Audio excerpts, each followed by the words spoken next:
Everybody's got a story. You just have to listen.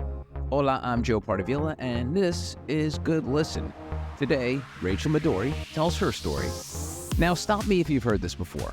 Have you ever met an adult performer turned sommelier turned entrepreneur? Good. But that only describes a small part of Rachael's life. She's also a suicide prevention advocate, activist, and survivor. So how's she done all that before the age of 31? Let's get into it. Hey, Rachael, welcome to the podcast.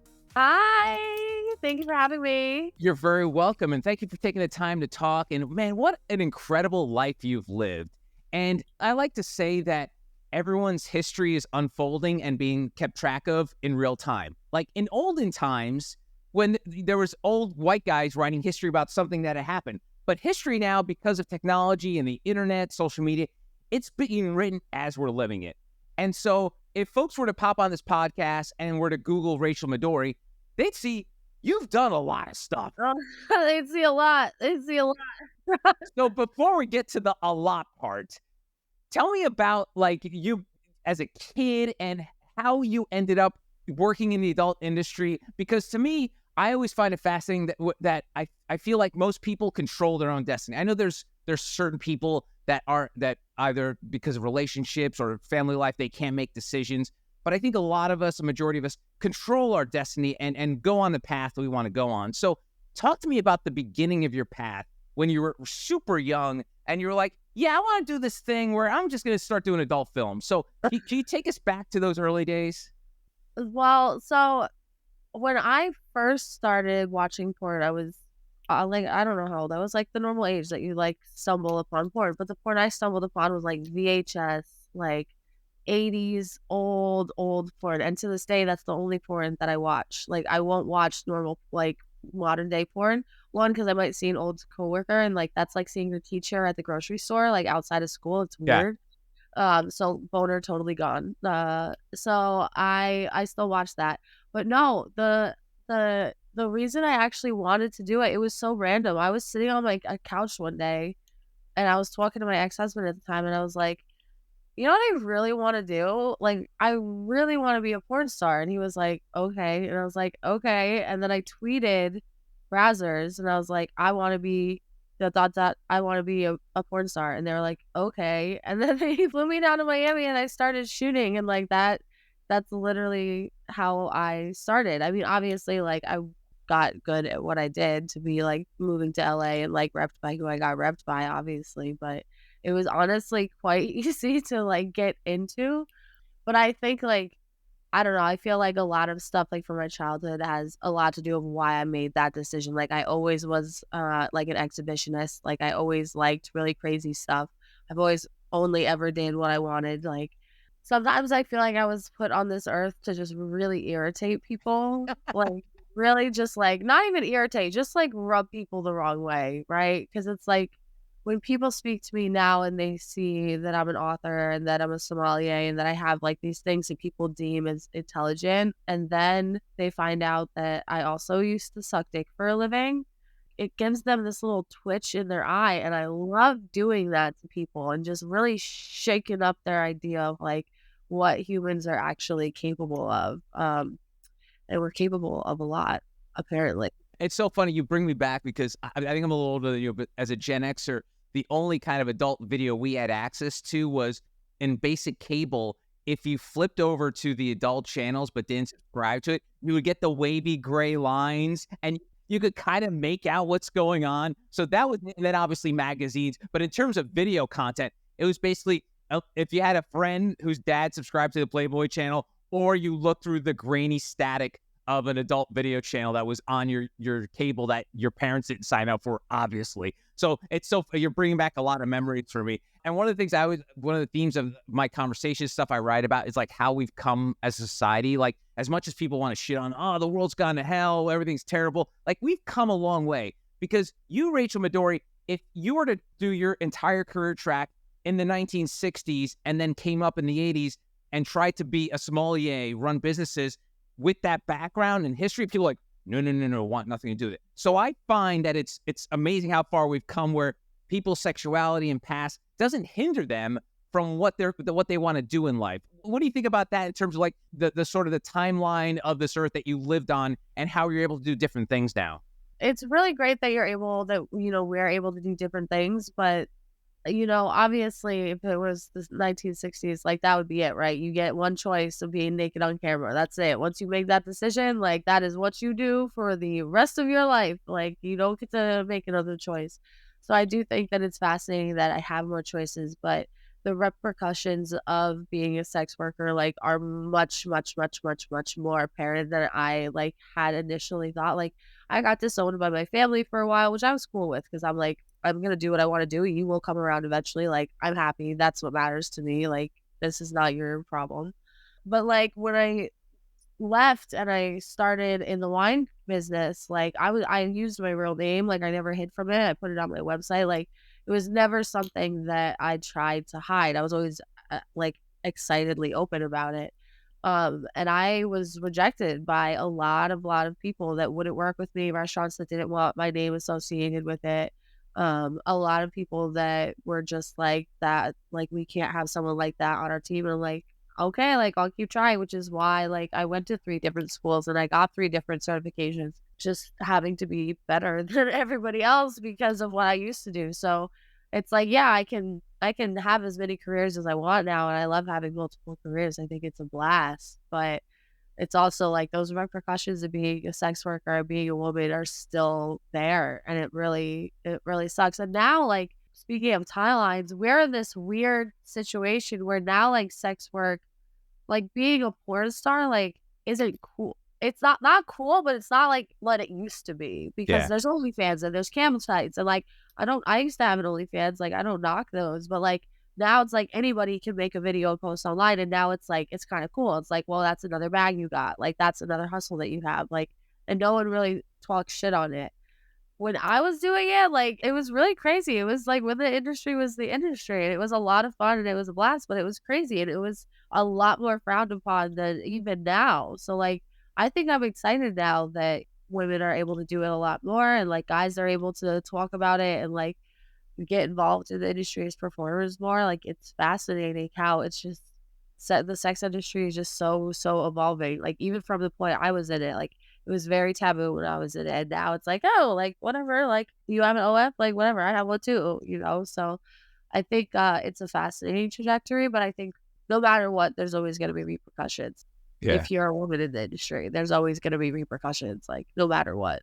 It's funny. The adult industry almost sounds like it reminds me of that old Yogi Berra saying where he goes, "Nobody goes to that restaurant anymore because it's too crowded." That's like the adult industry now. It's just like Yeah, another it's industry. It's another. oversaturated. Isn't that?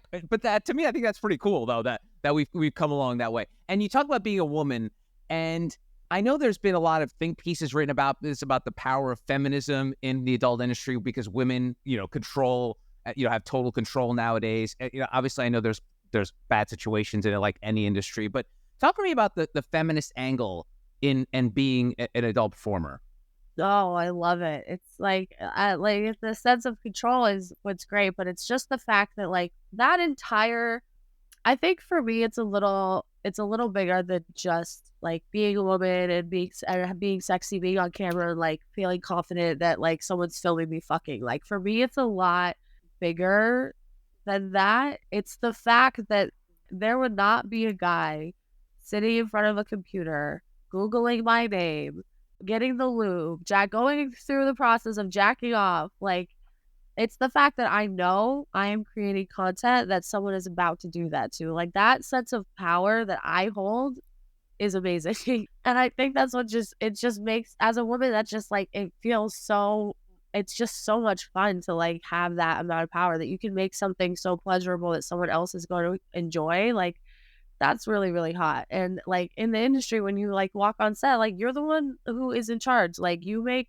your yes and no list. Like, you get called what you want to be called. You get paid what you want to be paid. Like, it's empowering in the way that, for example, I had this really amazing letter written to me once, and this woman was telling me about her marriage and how it was falling apart, and then they had found my videos, and there was just something about me and, like, the way that, like, the chemistry of my videos was that they both really, really enjoyed. So they started watching my videos, which got them back into the bedroom, which got them back into fucking, and the marriage got better. the kind of shit I want to do. Like when a woman watches my videos, that's the kind of content I want to make. I want to make something dirty, something sexy, something fun, and like something that someone's gonna enjoy. And I don't think a man could make something that fun. Like I don't really like, yeah, they're in it, but like they're not the point of it. Like Right. No one's watching the guy. No, no. yeah, like I love my fellow male performers, but there's just this I for me, it might be because I have a problem with power. Like I like it's a power thing. It's a power trip for me. Like absolutely love that that whole thing, like the whole orchestration was happening because of me. I was the one getting fucked, you know? Like I love that. I like when the world revolves around me because mine does. That's so cool. And before we get too far afield, I want to talk about the normalization of everything now. And I don't want to get into the politics side of this, but how amazing to you is the story with Donald Trump whole thing is the fact that, this presidential candidate and president involved with an adult film star. Everyone, whether it's because of the cult of politics or everything like that, is in a super, super conservative, sort of Christian-driven political party. It's like, yeah, it's all right. Like, I get it. They're like, I get it. to you, isn't that amazing though? Because you came up through the ranks of you had like hardcore Christians, saying blasphemy, this is the work of the devil, and now it's like, yeah, that's not so bad. Yeah, that's not so bad. I mean, also, it's honestly because they've all every politician has fucked one of us. Like I don't know what people thought they were doing, but male politicians are not doing their jobs. Like what they are fucking us. Like of course they're like, yeah, that's fine. Like of course, because he's a politician. They fuck porn stars. That's just what they do. It's it's so funny. Sometimes my boyfriend, I just started dating someone 3 months ago after 4 years of being single, so it's crazy. And he's like, and he's like, he's a normal guy. Like he owns a mechanic shop in Queens and he's chill. And I love him. And it's like he was like, yeah, sometimes I look at you and I'm kind of shocked. Because he knew who I was before my car broke down and ended up in his shop. He didn't realize it. He was like, she looks familiar, but whatever, I'll just roll with it. And I asked him out. I was like, let's go out. Let's go out for dinner or something. And eventually he was just like, I just need to tell you, I know who you are. And I was like, yeah, I figured we were gonna have this conversation eventually. But now it's been 3 months and he realizes the shine wears off and I'm a normal human being and I'm a complex creature. And he's gotten to know me and he looks at me and he's like, yeah, sometimes I'm still really, really surprised. He was like, I just get to wake up in the morning and fuck my favorite porn star. I don't know. And it's just your Jeep broke down in my shop, randomly. This is the most X-rated Hallmark movie ever. Yeah. Porn star dates mechanic. When did he reveal to you that he knew who you were? Which, how far along were you guys? Probably the second or third date. Okay. So it's not like he's, because I wonder a guy like that, I'd be suspicious of he waited till 10th date, be like, I just started putting 2 plus 2 together, put the right string together that you worked in adult films. That's honestly a big fear, especially even though I've been retired for almost 7 years, it's still a big conversation to have. I've had dates with people and I've explained to them what I used to do for a living. And they're like, absolutely not. I'll never see you again. I'm like, okay, bye. See ya. Okay. But it's a big conversation you always have to have with someone that you might be in a romantic relationship with because people are mean and people sabotage things and it was just I'm glad that he said something sooner rather than later because it just would have been awkward. But yeah, super sus. That would have been really a year down the road. But you know what? It just came to me. I just realized it. Yeah, that would have been bullshit. You mentioned your retirement 7 years ago. Can you take us back to that? What was the driver behind it? What made you make that decision? Well, I had done so much in the industry, as in the variety of scenes that you could do. The subcategories, drop down menu, Genres. Done them all the genres, done them all. So I was. Not that I was bored, but I was at a point in my career where I had to make a choice of would this be a career for the rest of my life? would I start a company? Would I become a director? Because female performers typically will go in the direction of becoming a director. Male performers will do similar things so that they're not in front of the camera anymore, but they're still able to create, the visions that they want. And so I had that choice of doing that or of doing something completely different and just starting from scratch again. And I had started being a lot more vocal with my work with suicide prevention and with mental health. And there was this weird friction that started to happen with my fan base of like when I would discuss mental health and suicide prevention and addiction and recovery.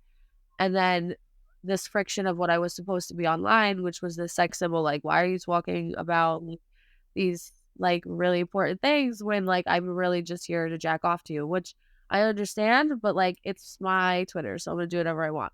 There was this really strange friction between my fans and between people that I was meeting in my advocacy and people that I was meeting in my philanthropy as opposed to people that I knew in the porn industry. So those worlds were starting to collide and I was like, this is getting fucking weird. I already made the money I wanted to make. I already did everything I wanted to do. Like I won the awards I wanted to win, and then I was like, okay, like it's time for me to go. So I just left. I told my manager, I was like, I'm going to restaurants. I'm gonna be a wine expert, and he was like, okay, I support you. So he gave me the thumbs up and the good luck, and then I went into fine dining, and now I'm a fucking rock star. That's great. That's awesome. And you talked about that friction you were having from fans, and this is something where a lot of high profile people have had to deal with, especially since politics have kind of come to the forefront of everyone's life. And I remember speaking to a lot of whether celebrities, actors, chefs who had followings because of their performing or whatever they did, but then they wanted to weigh in on their politics, and they got this friction. Here's a name that people don't like to mention anymore, but Mario Batali, who I knew for many, many years. He's pretty much canceled now. Is he still alive? He is. He's very badly burned, to use a line from Austin Powers. Like he's radioactive. Radioactive. Okay. Yeah, he's pretty radioactive. If you're looking for a really demented documentary, there's one on Discovery about him that will tell you all you need to know about him. But I remember back in like 2016 when the whole Trump thing started, he's a dyed-in-the-wool liberal, and for, as you know, superstar chef would like share recipes and tips and everything like that. But he would also get political, and people would all just like besiege his Twitter feed, like, hey man, I'm just here for recipes and your feel good vibes. I don't want to hear about about all this politics stuff. And I remember speaking to him at the time because I was working in radio in New York and I used to be a guest a bunch. And I said, I'm like, why do you bother? Why do you do that? Like, you're going to set people off. He goes, I don't care. This is me. When I started this Twitter feed, I wanted it to be me. So it's going to be feel good vibes. It's going to be cooking. It's going to be me in my goofy clogs on my moped, but it's also going to be me about my feelings. And if people are turned off by that, I'm confident enough in myself that if I lose a few people, that's fine. So it's funny to see how people cope with this, because some will go one way or the other. They'll go all in on being their true self, or just kind of hold back and not say a thing that might upset people. And you chose the path of righteousness because a subject that was really near and dear to you, which is suicide prevention. Would you mind sharing how that became part of your life? Well, mostly because I try and kill myself often. I started when I was 14 and I've survived 4 attempts so far. Now that I'm on medication and I go to therapy every week and I've finally have my diagnoses in line, I have actually been in remission for a year and a half. It's been amazing. So not only being a survivor, but also having lost a few friends to suicide, like it's just something that nobody talks about. They won't even say the word. Like it actually took me a while to be able to say suicide. Like I'm like, like I don't want to say like that S word. Like, no, it is what it is. Like this is how people die. This is just, it's a fact and people need to talk about it. And the less we talk about it, the more it's going to continue to happen. So I started working with the American Foundation for Suicide Prevention. I did their social media for their Los Angeles chapter for a few years. And then I shared my actual survival story, like one of my survival stories, like the most like recent one at the time, at a Survivor Day event, where I just explained my story for the first time in front of my father. He had never heard me like explain my story. And I asked him to come and be in the crowd and listen to me when I went up on the podium. And then I do some volunteering with the New York City chapter, obviously, since I'm based, out of New York. And yeah, so I just work with them and I talk about it. I have a bumper sticker on my car that has the little hotline number on it that says, if you are in a crisis, call and text this number. And I do my best. I don't know. I feel like eventually everybody will find a cause, something that doesn't have to do with you, something that isn't centered around yourself and something that betters society. I think everybody inherently has something, whether they were born to do it or circumstances in their upbringing, evolved them into this advocate for it. I think everybody can find something like that in them. That's what we're supposed to do to at least make a positive impact on society. And mine happens to be people who want to hurt themselves. I feel like one thing we don't do very well in society these days is nuance. Like we all want black and white answers. Like I'm sure the question when you were going through your struggles early on is why? What's the why? And then obviously you living your life, you're like, I don't have a single why. So can you talk to me about the nuance when it comes to suicide prevention? Because I think people feel like they want to, and this is something I've railed against for years now, is like we're in this check the box mentality. Do you feel good today? Yes. Do are you happy the sun came up? Yes. And Yeah. life is not like that. So talk to me about the nuance in terms of handling suicide prevention and maybe like your journey that you took to get there, like in terms of like finding out the why of why you were going through this. It was really, there were two different instances. There were instances where I was having an episode in which I couldn't stop what I was doing. I don't know how to explain it. It's like being blackout drunk, but you're understanding what's going on. Like you remember everything. Like you don't have control of your body, but you're doing the action. And that was a side effect of my bipolar and my mania and like having like psychosis.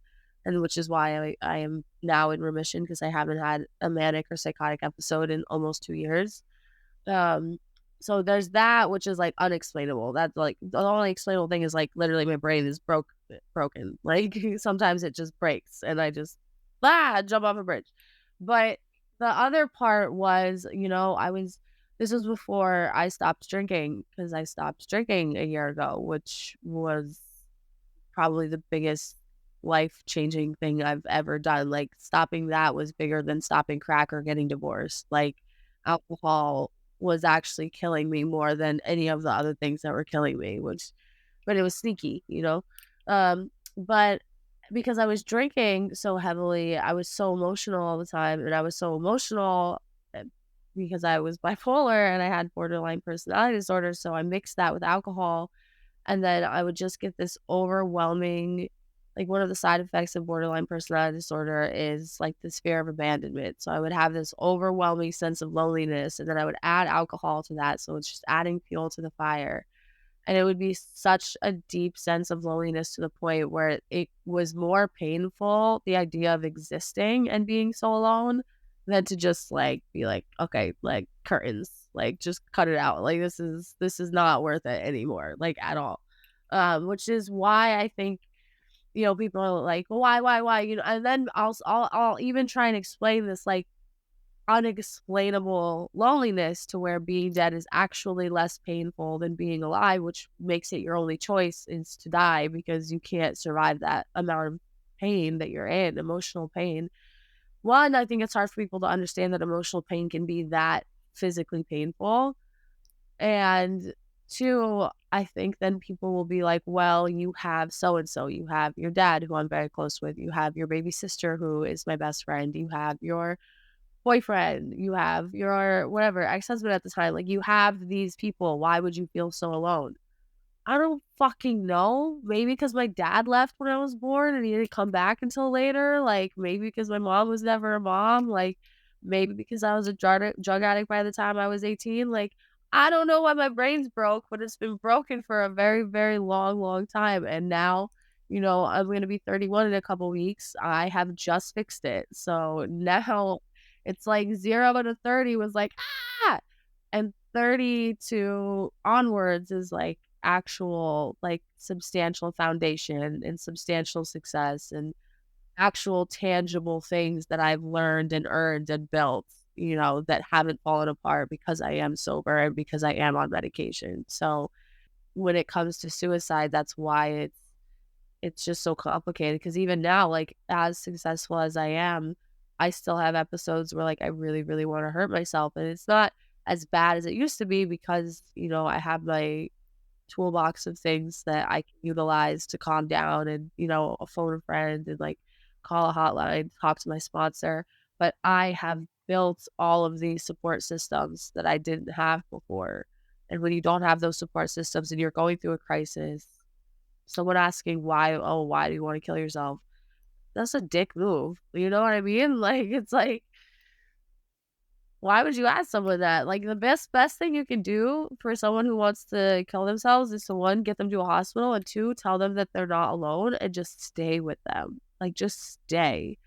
I remember there was one instance where I had a friend of mine where, not even a friend, a very loose acquaintance that I had somehow through the grapevine got someone heard that she was suicidal, and somehow it got to me, and I had no idea who this person was, but I got the address and I Ubered there and I just stayed with them all night, brought them to the hospital, stayed with them in the hospital, got them their psych eval, they got out, they got their own plan. We went our separate ways, but I just stayed with them, and that was really all you could do. Wow. You were nice enough to share some feedback of your adult work earlier. What kind of feedback have you gotten from folks in your activism work? I mean, do you get notes, DMs, notes from people saying, what you've done has meant so much to them? I do. I get a lot more emails and a lot more, like, messages and stuff on Instagram. Like, I filter through all the really shitty messages and all the really good ones. But yeah, the nicest ones is just when, it's when, like, someone younger is like, "Hey, like, I really thought, like, I was alone and, like, I thought that nobody else felt this way, but, like, you're really open about it, and I didn't think that, like, someone like you who, has everything that they have," which I don't know why people keep saying that, 'cause shit's really hard out here. But, it's more when I can make an impact on someone a lot younger, because I went through all my hell when I was a teenager. I went through, like, the probably the worst some of the worst of the worst when I was very, very, very, very young. Like, whenever, like, I get an email like, "Hey," like, and these are people who, like, don't even know that I did porn. Like, they only know me through meeting me at, like, Vans Warped Tour, meeting me at Bamboozle, or, like, meeting me at any of the, like, younger, like, music festivals I go to with, like, the suicide prevention booth. That's just cool to be able to, like, to be cool to a kid is cool. Like, for them to be like, "Ah, like, you really, like, you at least let me know, like, it's survivable." Like, "You let me know, like, I can survive this, I can make it, like, way past how old I." I'm like, "Fuck you, guys." Like, you're not, like, when I have public speaking with, like, high schoolers, they're like, "Oh, so we can survive this." I'm like, "I'm only 30." Like, I'm not, like, a 90-year-old, like, suicide survivor, like, who was their whole life. That's so good. Speaking of Instagram messages, before I move on to what you're doing today, and you mentioned earlier how all politicians have been to it with an adult star. Can you share one of the most random DMs or messages you might have gotten someone from maybe high profile or someone who's like seemed very successful and like, what's this guy doing sliding into my DM? Is there anyone you could share?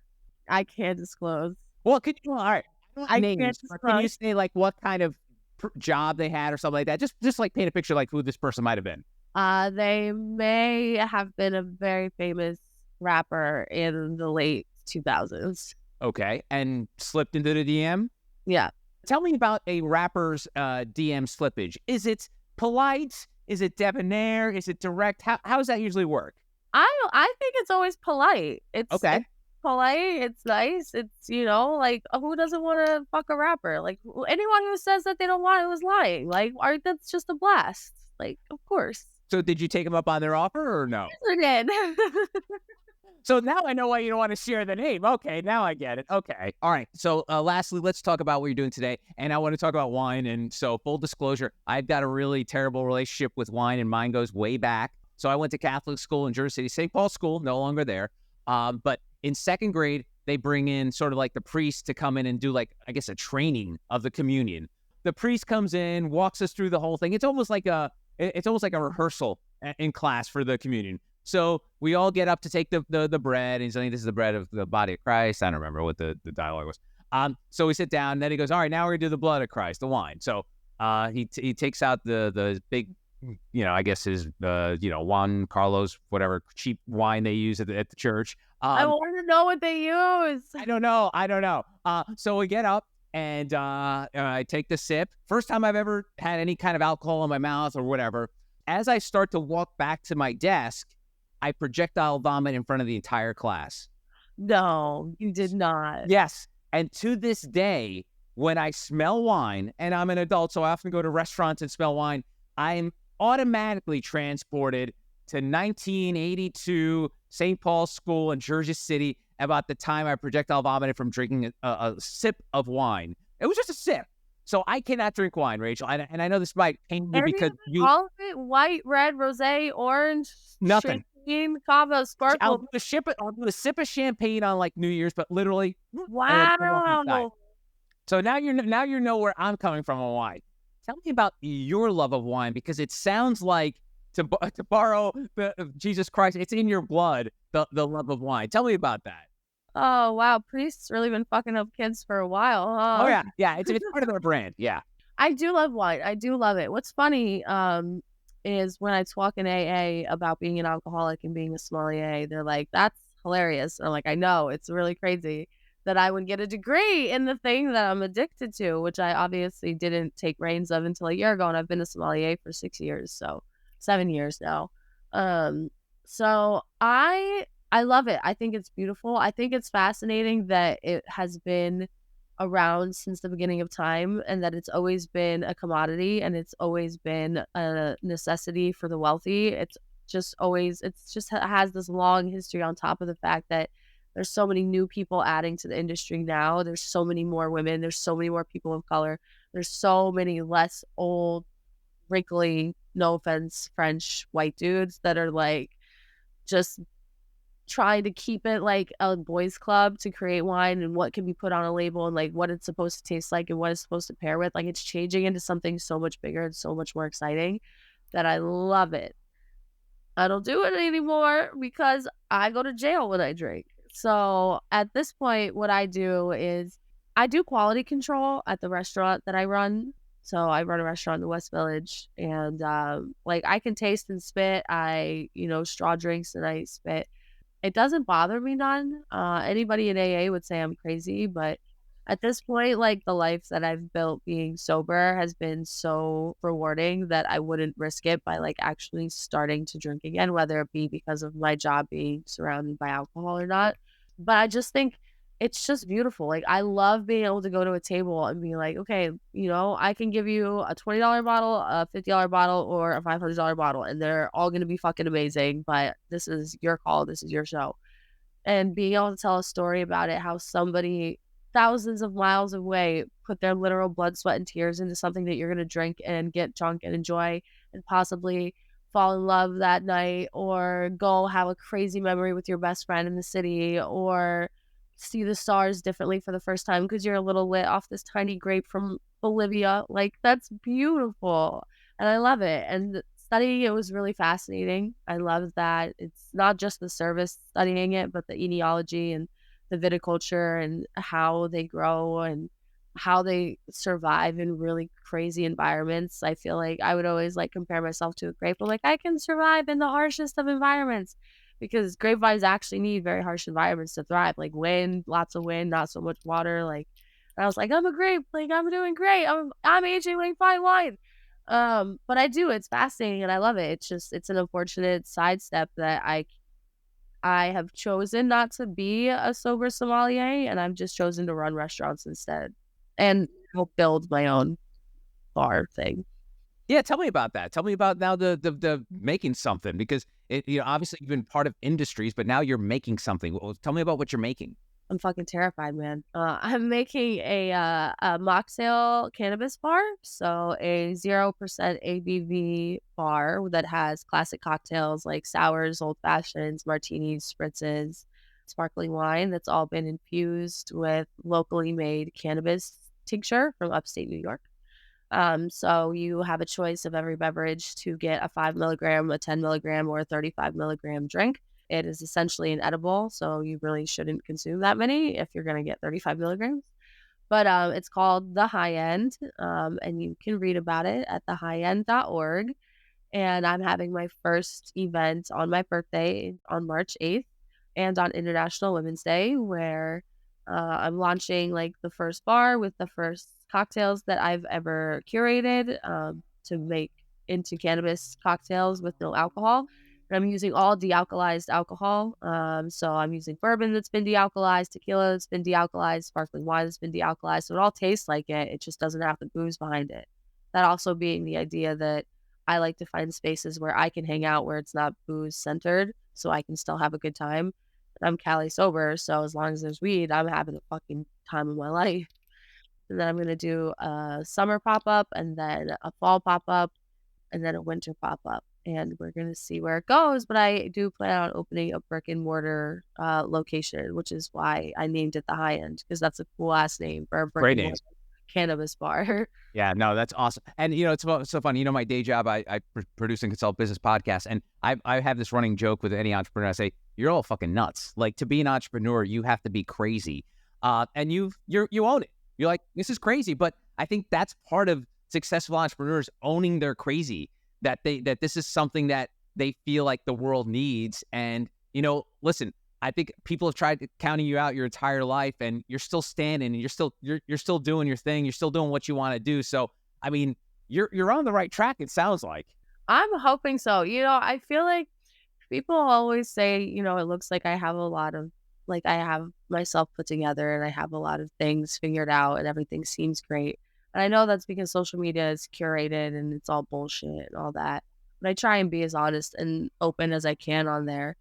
But despite that, it's also not everyone's business what I'm going through. And I do like to just succeed, and I don't really have to show everybody my failures anymore. But I really do agree that you have to be crazy, because it looks like I have all my shit together, but I do not know what's going on. Like, I'm just like, this sounds great. I want this. I'm going to manifest this. This is what I'm going to have in 2 years. Go, go, go, go, go. Like, just crazy. Like even this pop up, I was just like, you know what? I'm going to have a cannabis bar. Have I ever done something like that before? It was crazy for me to have to and I'm doing this all alone, paying for all of it alone. Like, I'm coordinating like a chef for Password Germs, and then the DJ to come, and then to deliver the tables at the right time. And I had to hire bartenders and servers, and then I had to train them on how to make the cocktails. I had to make and curate a cocktail list. But then I was like, oh shit, like, I need branding. So I had to make a logo with my big sister, who's an artist. And then I had to get all this shit, like, logo and branded and printed and stuff. I was like, I have no clue what I'm doing. But I was like, what would I want it to look like if I walked into something really fucking cool? Like, just really, like, you want to hang out there all day, like all night, Like, so that's what I'm trying to do. And I just rolled with it, and fucking, I'm terrified. Everyone keeps asking, like, hey, it's a couple weeks away. How you doing? It's a couple weeks away. How you doing? I'm like, I'm so scared. I have no idea what's going on, but I have this feeling that it's going to all work out, because I have tried so fucking hard, even though it's crazy. That's so great. And if folks want to get in touch with you, slip into your DMs, where's the best place to find you and connect with you? So definitely my website. Like, definitely please read it. I work really hard on keeping that accurate and keeping it up to date about what's really going on in my life. So that's www.rachelmadori.com. Then I am most active on Instagram at Rachael Madori, but that's also my Twitter, or my X, whatever the fuck people are calling it these days. I have a Threads, but it's the same thing. Everything is Rachael Madori. And then you can potentially watch my public stories on Snapchat, where I'm the silliest, but I have actually never on a podcast given out my Snapchat. But it's R Madori, and that is where I am literally the most authentic that I am. Well, awesome. Thank you very much for sharing your journey, and it's been so great catching up, and it sounds really exciting. I cannot wait to see, because I mean, honestly, I always tell people, when you come up with a name for something that sounds like it's already existed, you've hit a home run. Like, the High End sounds like something that should be right. It's a thing. I had to Google it, so I was looking up like trademarks, copyright. I was looking up LLCs. I was looking up so much shit, because I was like, there's no way this doesn't exist already. Yeah, I mean, my book is called Good Listen, and the podcast is called Good Listen, and I was like, no one's ever used Good Listen? I mean, that seems like an obvious thing, but hey, listen, I'm only expecting great things from you in the future. You've lived such an amazing life. You've lived multiple lives, and I'm looking forward to it, so thanks again for the time. Thank you. I love catching up, and this was a blast. And that's today's Good Listen. I'm Joe Pardavila. You can always connect with me on X, LinkedIn, and Instagram at Joe Pardavila or TikTok at J Pardavila. If you want to reach out to me, feel free to shoot me an email at joepardavila@protonmail.com and tell me your story. Lastly, it would be awesome if you could please leave a 5-star review on Apple or Spotify and hit subscribe so you don't miss any new episodes. Thanks for listening. Until next time, adios.